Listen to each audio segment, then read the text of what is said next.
binabasa niyo naman. So I read a page in her diary. And she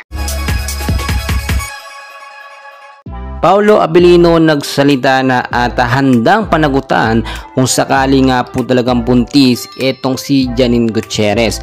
Well, maraming mga fans ng Paunin ang sobrang natuwa dahil nga po sa wakas ay nagpakalalaki na ng tunay. Eto nga pong si Paolo Abilino. Marami silang supporters, no, yung mga Paunin fans na talagang nag-aabang nga po sa response nitong si Paolo Abilino. Kaya naman nakakatuwa yung kanyang sinabi sa isang interview, no, na talagang pinapahalagahan naman niya si Nini Janine Gutierrez.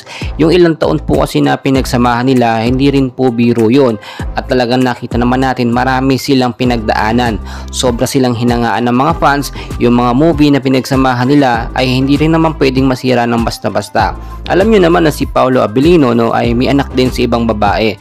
Pero may pananagutan naman siya, talagang ginagampanan niya yung responsibilidad niya kapag ka nagkakaroon siya ng tungkulin or gampanin sa isang tao or sa isang babae. Sa side naman po ni Kim Chiu, naiintindihan naman po yan, no? Alam naman natin ganyan naman ang mga artista, minsan nagkakaroon ng problema pero inaayos din naman.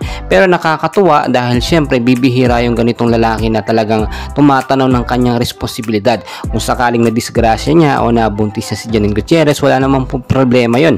Nakakatuwa nga yun dahil syempre yung mga fans ng Paunin muling mabubuhay ng loob at talagang magtutuloy-tuloy yung kanilang suporta. Pero as of now, may mga nagsasabi na hindi nga daw po totoong buntis si Janine at gawa-gawa lang daw po yun ng mga bashers, no, at fake news daw yung kumakalat. Pero syempre kung sakaling totoo yun, wala namang problema.